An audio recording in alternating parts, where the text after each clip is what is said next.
Olá pessoal, espero que estejam todos bem.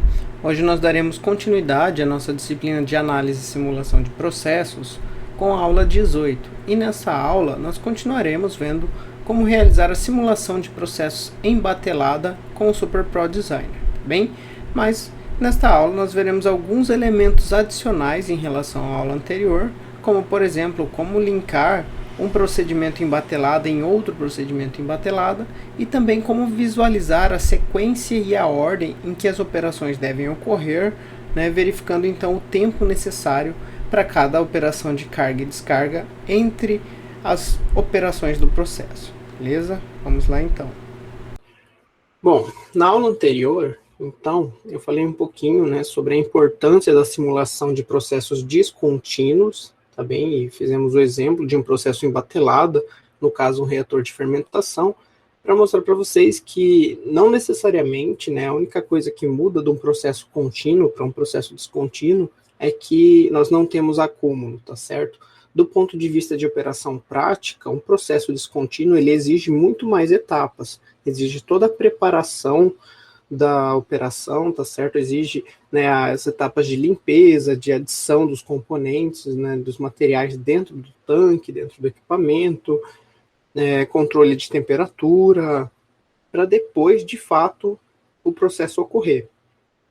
E ao final, podemos ter também o processo de adequação da temperatura para a próxima etapa também, e toda a parte de descarga dos materiais para que o tanque se torne disponível a uma nova batelada, a um novo processo. Também, então, fiz um exemplo de reação de fermentação com o SuperPro e vocês, a hora que acompanharem, vocês vão ver que o software ele possui essa capacidade de identificar todas essas etapas. Também o que é necessário do ponto de vista prático e de gerenciamento de processos, que eu vou comentar mais adiante na aula.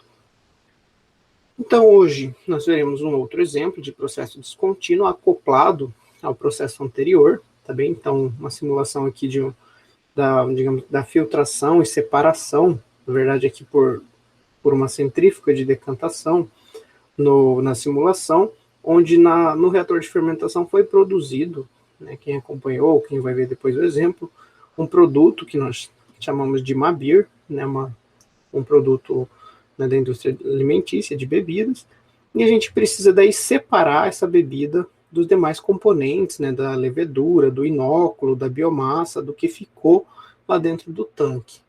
Bem, e também veremos depois o conceito de diagrama de Gantt, que é um diagrama muito importante e que leva em consideração essas etapas práticas de um processo descontínuo que eu comentei e que é uma ferramenta útil para o gerenciamento de processos. E que o SuperPro Designer também tem a capacidade de construir esse diagrama e permitir uma análise da operação de um processo descontínuo.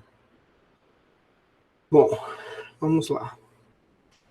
Então, aqui, após ser produzida a nossa corrente que contém o produto, do exemplo da aula anterior, tá certo? A corrente de saída do fermentador é purificada em uma centrífuga de decantação, na qual a Mabir é separada do resto dos compostos pela diferença de densidade entre eles.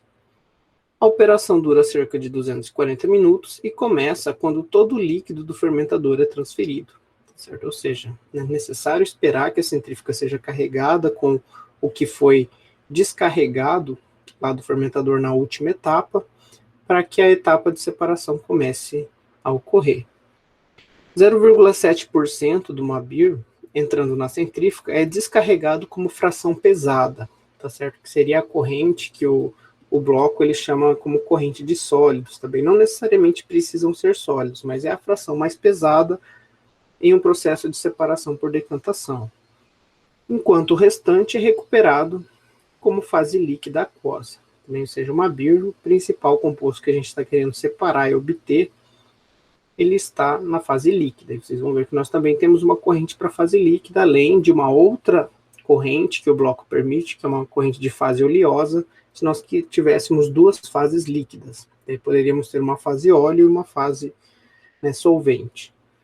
O tempo de processo, que ocorre aqui, no caso, a nossa descarga é de 10 minutos, e o setup time de 2 minutos após a centrifugação ocorrer.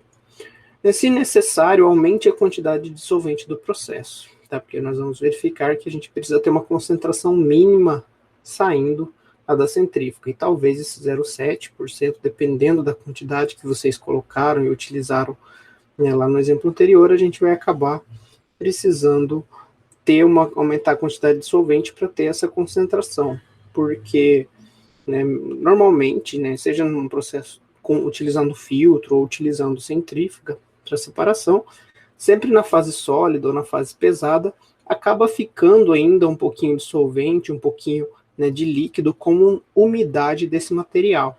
Isso a gente pode especificar, né, o que seria, digamos que uma pequena perda ali em relação ao produto que vai ser separado entre as fases. Bom, então vamos lá para a simulação, porque com isso nós vamos determinar o custo total de capital deste processo, a quantidade de Mabir filtrado obtida e qual a demanda de utilidade quente do processo e também qual a demanda de utilidade fria. Bem, então, acoplando uma centrífuga de decantação aqui ao processo do fermentador que nós fizemos a simulação na aula 24. Bom, vamos lá. Então, primeiro procedimento, né, vamos colocar aqui, então, o nosso equipamento de centrifugação por decantação. Então, eu vou colocar aqui e vamos linkar as correntes, né, no caso, a nossa corrente de produto, que vai entrar aqui nessa centrífuga e vai separar o Mabir líquido, né, do que sobrou de substrato, de biomassa, de tudo que acabou saindo como produto do tanque de fermentação. Bom, aqui no SuperPro ele não tem um link, né, de reconexão de equipamento, tá certo? Como a gente tinha lá no Aspen. Então eu vou excluir aqui a minha corrente de produto e vou adicionar ela novamente, linkando ela na centrífuga. E vejam que na separação por centrífuga nós podemos ter aqui a corrente que eles chamam de sólidos, mas não necessariamente são sólidos, é a fração mais pesada, tá, do nosso processo. A corrente de solvente, tá certo? Ou de água, como ele representa aqui, e a corrente de óleo, também, que seria uma outra fase líquida que eu poderia estar colocando aqui se houvesse necessidade, mas para o nosso caso não vai ter essa necessidade, somente uma corrente de solvente e uma corrente de sólidos que representa a nossa fração pesada no processo, tá bem? Bom, então assim configuramos e organizamos, né, a formatação desse problema. Agora, vamos ver aqui as etapas que a centrífuga vai operar. Ele já vem por padrão, né, com o procedimento de centrifugação. Como o problema disse, ele acontece logo após a transferência do volume do fermentador para a centrífuga. Então, lá na hora de especificar o momento da operação, a gente tem que verificar isso, bem, mas normalmente daí ele já vai entender que o processo de esvaziamento do tanque é o processo de adição dos compostos na centrífuga. Então, a gente não precisa colocar um charge ou um transfer in na centrífuga, tá certo? Porque ela é uma operação que já está sendo, que vai ocorrer depois de uma operação de descarga. Também que não faz sentido a gente ter uma operação de descarga e depois uma operação de carga, né, como se fosse contar o tempo de esvaziamento e enchimento duas vezes. O processo de descarga da fermentação já é o processo de carga da centrifugação. Então, essa é a operação inicial que vai estar acontecendo. Em seguida, né, o processo de esvaziamento da centrífuga para separação dos compostos. Então, bastam duas etapas, né, dois procedimentos que ocorram aqui na etapa de centrifugação.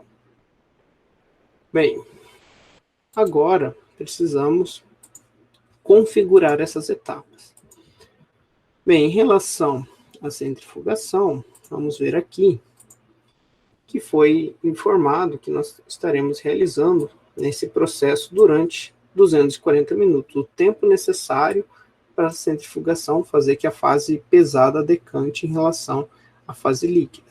Bem, então a gente vai usar aqui um tempo de processo de 240 minutos, que já é o tempo padrão que nós temos aqui para a centrífuga, e nenhum setup time, tá? Então, porque o nosso setup time a gente vai colocar no processo de descarga. Tá bom? Bom, vejam que aqui a gente pode colocar como objetivo remover, né, uma fração de sólidos, uma fração de óleo. Como a gente vai remover uma fração pesada, como se fosse uma corrente de sólidos, né, então a gente nem por isso nem foi preciso colocar a corrente de óleo, também, a não ser que eu fosse fazer remoção de uma corrente de óleo ou de sólidos e óleo, eu teria que ter daí as outras correntes para ele entender que isso é levado em consideração. Mas como é apenas remoção de sólidos, nós temos já a corrente de sólidos ali, a corrente de solvente remanescente ali em cima.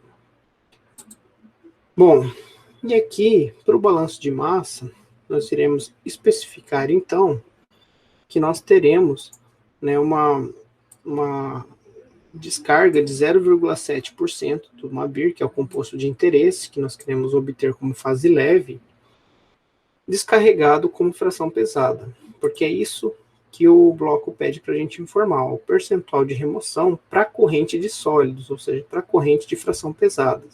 E a gente vai informar qual componente vai estar saindo ali, e vamos informar, então, para o MABIR 0,7%. Também não quer dizer que necessariamente será 0,7%. Isso aqui é digamos que uma estimativa que a gente coloca, e aí ele vai fazer todos os cálculos para a centrífuga com base na diferença de densidade entre os compostos, para ver quanto realmente vai decantar e quanto vai ficar na fase leve. Bom, aqui embaixo ele pede uma concentração de sólidos na corrente líquida, tá certo? Em relação à quantidade de líquido que sai junto com o material sólido, mas a gente não vai trabalhar com essa concentração. Vamos informar aqui uma retenção de 100%, né, do solvente na centrífuga para sair na fase leve. Bem, então, deixa eu verificar, acho que é isso que a gente precisa deixar aqui especificado no processo de centrifugação. Tem também aqui, ó, né, o scheduling, em que momento que a centrífuga vai operar, que ela vai realizar essa operação. Lembra que eu comentei que vai ser após o esvaziamento do tanque de fermentação, então a gente precisa especificar diferente de como a gente fazia aqui no exemplo anterior, sempre em relação à operação anterior. Agora não é uma operação dentro do mesmo processo, é uma operação em processo anterior. Então é relativo a outra operação, tá bem? E assim, então, que o procedimento de esvaziamento do tanque terminar, tá bem? Então é assim que a centrifugação vai acontecer. Eu não poderia colocar aqui início, porque daí ele ia entender que as duas operações iam começar ao mesmo tempo, tanto a descarga quanto a centrifugação. Mas a gente quer que a centrifugação ocorra após a descarga do tanque e o enchimento aqui da centrífuga. Bom? Bem, então, tá certo. Aqui acredito que a centrifugação está configurada. Vamos agora ver o transfer out da centrífuga, que é o esvaziamento da centrífuga. Então, 100% do volume, tá bem? Utilizando aqui a nossa corrente 103, a nossa corrente com uma MABIR na fase leve, fase líquida. Um tempo de processo de 10 minutos, definido pelo usuário, que então é um setup time de 2 minutos. Bem, então, ele vai calcular a vazão necessária para esvaziar o que ficar de MABIR na fase leve. Bem, e isso vai acontecer assim que a etapa de centrifugação terminar. Também aqui ele já entendeu, né, já puxa isso por padrão, tá certo? Então vamos verificar aqui se a simulação vai funcionar. O que a gente tem? Bom, os balanços de massa e energia completados com sucesso. Eu vou dar 2 cliques aqui, vamos ver então que aqui na MABIR ele arrastou um pouco também de biomassa e substrato, e aqui embaixo a gente tem a parte também majoritária de biomassa e substrato que saem como fração pesada, mas que a grande maioria do MABIR, ó, quase que a sua totalidade, sai na corrente da fase leve, né, com 99,92% da composição mássica da corrente da fase leve. Bem, ainda com residual de biomassa e substrato, mas isso se dá por conta, né, da diferença de densidade, do modelo considerar, né, a relação, as interações físico-químicas entre os compostos, mas que ele está purificado, né, em relação à quantidade que entrou, né, com outros compostos e com uma fração residual saindo também na fase pesada. Bom, então vejam que a gente fez a separação aqui da fase de interesse do Mabir no solvente da fase pesada, tirando, né, a maior parte das impurezas, né, a biomassa e o substrato que sobrou e não reagiu da etapa de fermentação anteriormente. Bem? Bom, agora vamos tentar responder, né, as perguntas, as questões que a gente tem aqui do nosso problema. Qual o custo total de capital deste processo? Bem, para a gente ver o custo de capital, a gente precisa, deixa eu salvar aqui para poder gerar o relatório, avaliar aqui economicamente, né, gerar o relatório de avaliação econômica. Então, vou pedir aqui, né, depois de rodar a simulação, e ele vai fazer uma estimativa, no nosso caso aqui, de custo total de capital de investimento, né, considerando, né, os modelos do software para 2020, de 9.242.000 dólares, né, para implantação, né, construção de uma planta com um fermentador com volume, né, que ele fez o cálculo de dimensionamento, como eu mostrei na aula anterior, de capacidade, né, de produzir aqui mais de 10.000 litros de Mabir, e também somado ao custo da centrífuga industrial para o processo de separação.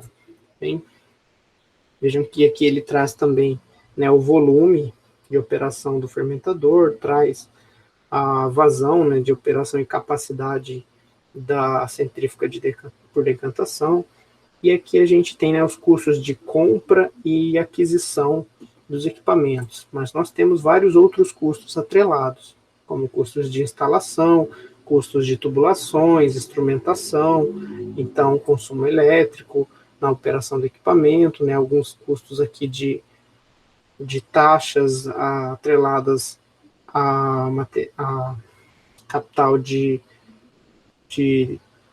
terceirizar, né, o serviço da empresa responsável pela instalação para fazer a construção, né, e os serviços de engenharia. Então, tem muitos outros custos associados. Então, isso é, digamos, vocês vão ver mais adiante, né, na disciplina de engenharia econômica e também na disciplina de projetos, que além do custo de compra, né, e o custo de operação que a gente está acostumado, existem vários outros fatores que acabam aumentando o custo da implementação de um processo químico em escala industrial. Bem, os principais são esses, né, os custos de instalação, de construção, de instrumentação, tubulações, então tudo isso é necessário a ser levado em consideração. E assim, uma vantagem de se trabalhar com simulador é que ele tem modelos prontos para fazer a predição desses custos. Mas existem metodologias também e alguns outros métodos de determinar esses custos, como vocês verão daí lá em engenharia econômica. Bem? Então, a primeira questão aqui do custo de capital total do processo, respondemos. Qual a quantidade de Mabir, né, filtrada ou centrifugada aqui, obtida? Bom, basta a gente verificar aqui, né, a vazão total dessa corrente, 10.027 kg por batelada. Bem, ou se a gente quiser verificar no total também, e a partir do balanço de massa, podemos gerar aqui o relatório de balanços de massa.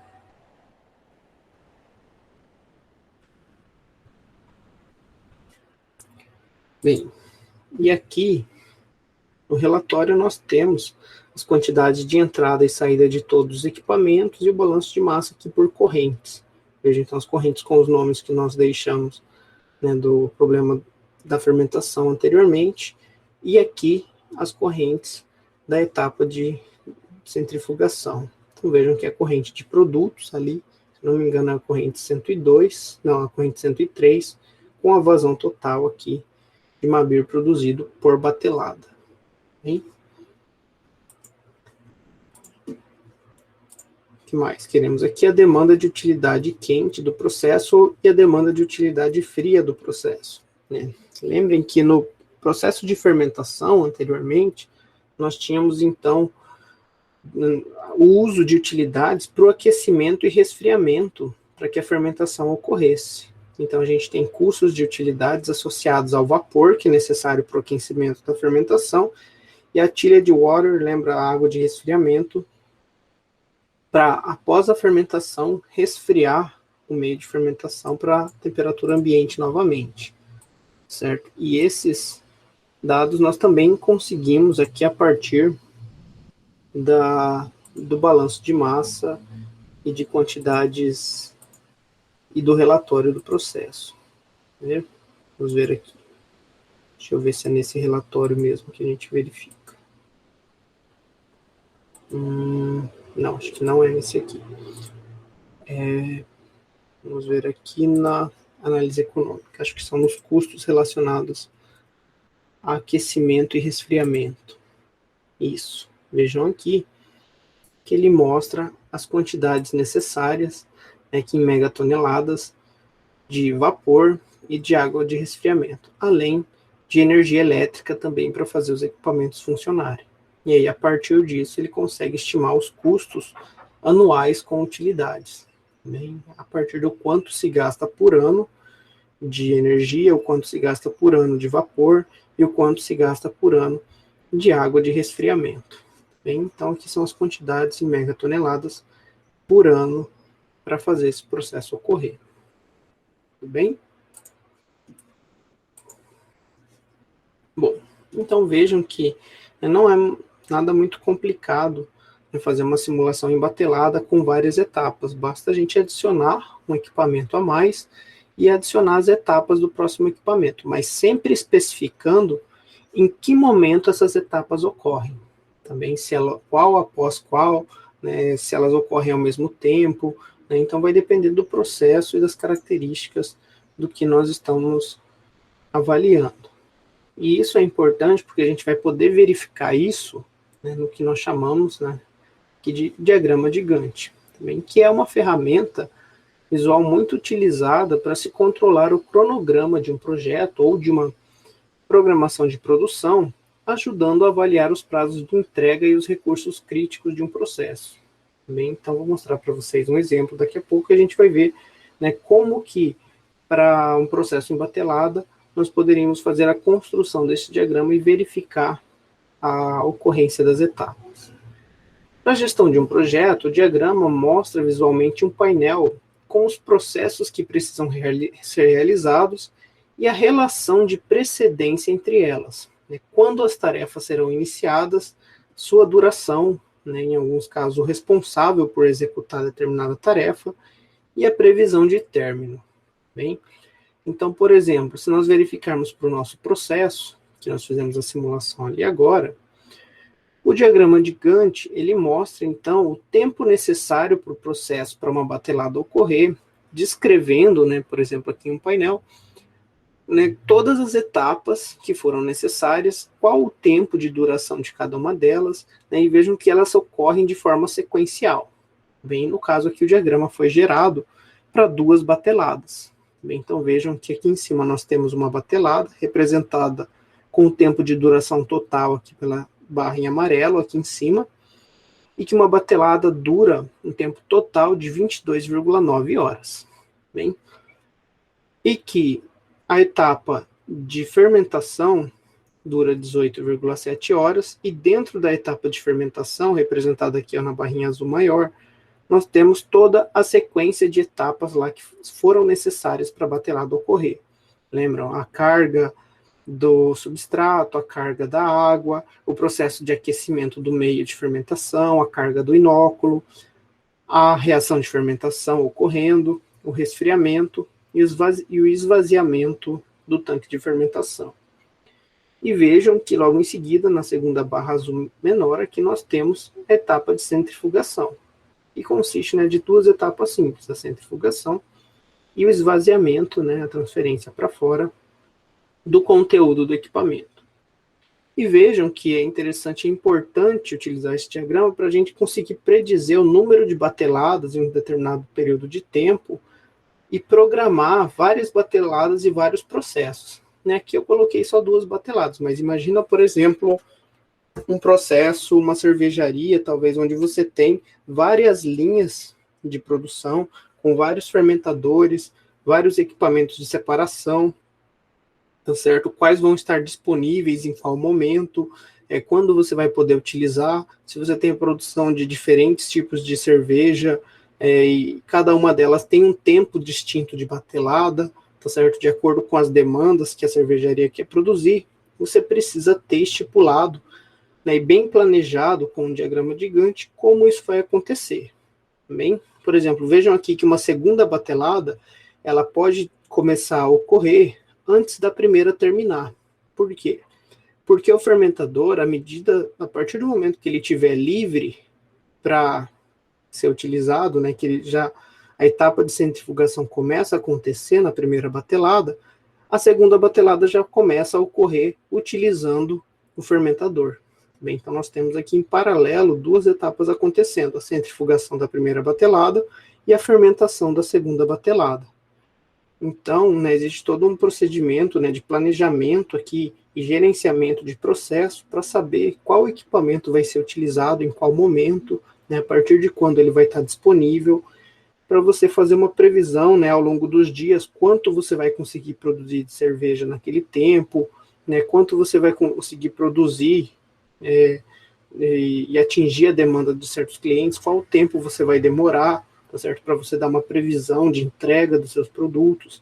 Então, esse diagrama é muito interessante porque ele mostra isso e leva isso em consideração.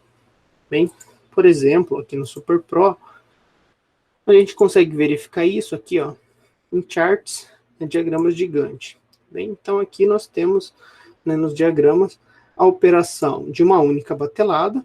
Bem, se a gente quiser verificar etapa a etapa, quanto tempo cada etapa demora, a ordem que elas acontecem, tá certo? A gente não colocou, mas poderia acontecer, se eu fosse lá na configuração e mudasse, da etapa de aquecimento e da etapa de adição do inóculo ocorrerem em paralelo. Também eu poderia lá especificar que eu quero que no momento em que estiver acabando o aquecimento, também acabe a adição do inóculo e colocar essas duas etapas em paralelo. Ou que eu comece a fazer o resfriamento no final da reação, tá certo? Então aqui teria também uma etapa que poderia acontecer em paralelo e diminuir o tempo da batelada, por exemplo. E aqui foi feito, né, com o tempo de reação total lá de 10 horas. Mas o de vocês talvez fique um pouquinho menor, porque eu comentei como atividade da aula, para vocês fazerem com tempo de reação menor. Bem? E que nós, então, podemos verificar e ter isso aqui pronto por aqui no simulador, ou para várias bateladas, e daí ele permite mostrar para a gente aqui, ó, nessa versão, até 2 bateladas, como nós poderíamos arranjar o nosso processo para que ele pudesse ocorrer em um determinado período de tempo, levando em consideração o tempo total da batelada de cada processo. Se você parar para pensar, né, a gente vê aqui que uma batelada dura 22,9 horas, a gente seria induzido a pensar que 2 bateladas durariam, né, aqui no caso nosso, 45,8 horas. Porém, se a gente verificar aqui, ó, por conta justamente de ser possível utilizar o fermentador no momento em que o processo de centrifugação começa a acontecer na primeira batelada, o tempo de 2 bateladas é reduzido para 41,6 horas.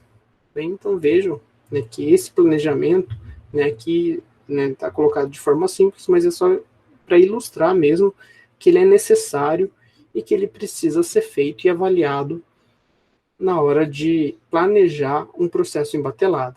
Também na indústria de fármacos isso é muito utilizado também. Normalmente você tem lá reatores que são utilizados para produzir vários medicamentos no mesmo reator. Então é como se você fizesse a produção dos medicamentos por batelada no reator, seguindo a sua demanda de produção e seguindo, né, as etapas de produção para atingir essa demanda. Bom, eu trouxe aqui, né, alguns exemplos, né, para mostrar para vocês hoje também em fazer esse estudo e fazer a otimização e fazer também o controle e gerenciamento da produção de empresas, certo? Por exemplo, nós temos uma empresa, né, aqui próxima de Maringá, que chama Arbrain, E essa empresa ela produz softwares voltados para o planejamento e gerenciamento de processos em batelada da indústria de cerveja. Então, várias cervejarias aqui da região, né, o Éden, né, aqui é outra cervejaria de Maringá, né, a cervejaria Bortolotto, e também algumas cervejas de Londrina, eles estão atendendo já também. Eles conseguem desenvolver um software que faz todo o acompanhamento da produção e busca otimizar o planejamento para atender a demanda, né, dos clientes para onde a cervejaria vende, certo? Por exemplo, aqui, né, em produtos, eles constroem como se fosse, né, um software para fazer a simulação e fazer o acompanhamento do processo, né, desde a produção na batelada até a entrega e distribuição para os clientes. Então, assim, quem gosta da área de simulação, otimização e modelagem, essas empresas, né, acabam utilizando todos esses conceitos de simulação e otimização que nós estamos vendo e também, principalmente, otimização, que nós não vimos ainda, mas vamos ver um pouquinho, né, mais ao final da disciplina. Além dessa empresa, também tem uma outra empresa, outro exemplo que eu trouxe para mostrar aqui, que é a Soteica do Brasil. Também, né? A Soteica, na verdade, é uma empresa internacional, né, mas nós temos ela no Brasil e no Reino Unido. E ela produz softwares de simulação e otimização para várias indústrias, mas principalmente para o setor de óleo e gás e para o setor de indústrias sucroalcooleiras. Bem, então, eles produzem vários softwares para a parte de modelagem e simulação de sistemas de troca térmica, tá, de transferência de calor, e também para otimização em tempo real de processos. Então, eles são associados a outras empresas que produzem softwares para simulação de trocadores de calor, para avaliação econômica de trocadores de calor, de acordo com catálogos e fabricantes. Bem, a otimização em tempo real de plantas, então eles têm um software todo desenvolvido para fazer isso, mas para fazer a otimização você tem que fazer a modelagem, tem que ter um modelo e tem que ser capaz de fazer a simulação. Bem, então eles conseguem implementar esse tipo de otimização para plantas, no caso aqui em tempo real.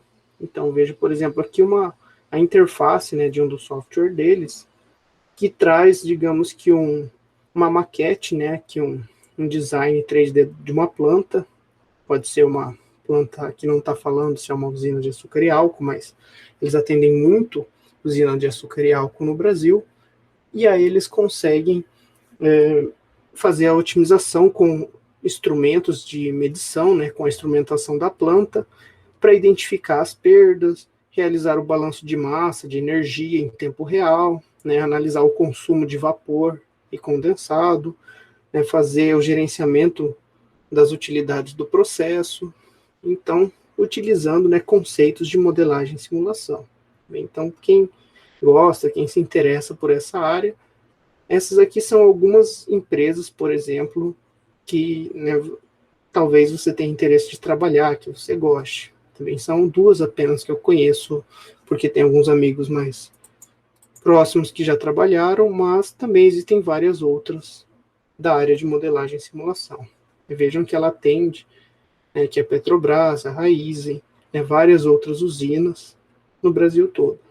E no caso a Soteica, ela tem a sede em São Paulo e tem também um escritório em Maringá. Certo? Bem, e como atividade da aula então, eu vou deixar aqui na aula 18 vocês reproduzam os exemplos, tá, desenvolvidos na aula, dando continuidade então ao exemplo da aula anterior e acrescentando os diagramas e as análises que nós fizemos, tá certo? E as principais referências da nossa disciplina. Obrigado pela atenção de vocês e até a próxima aula.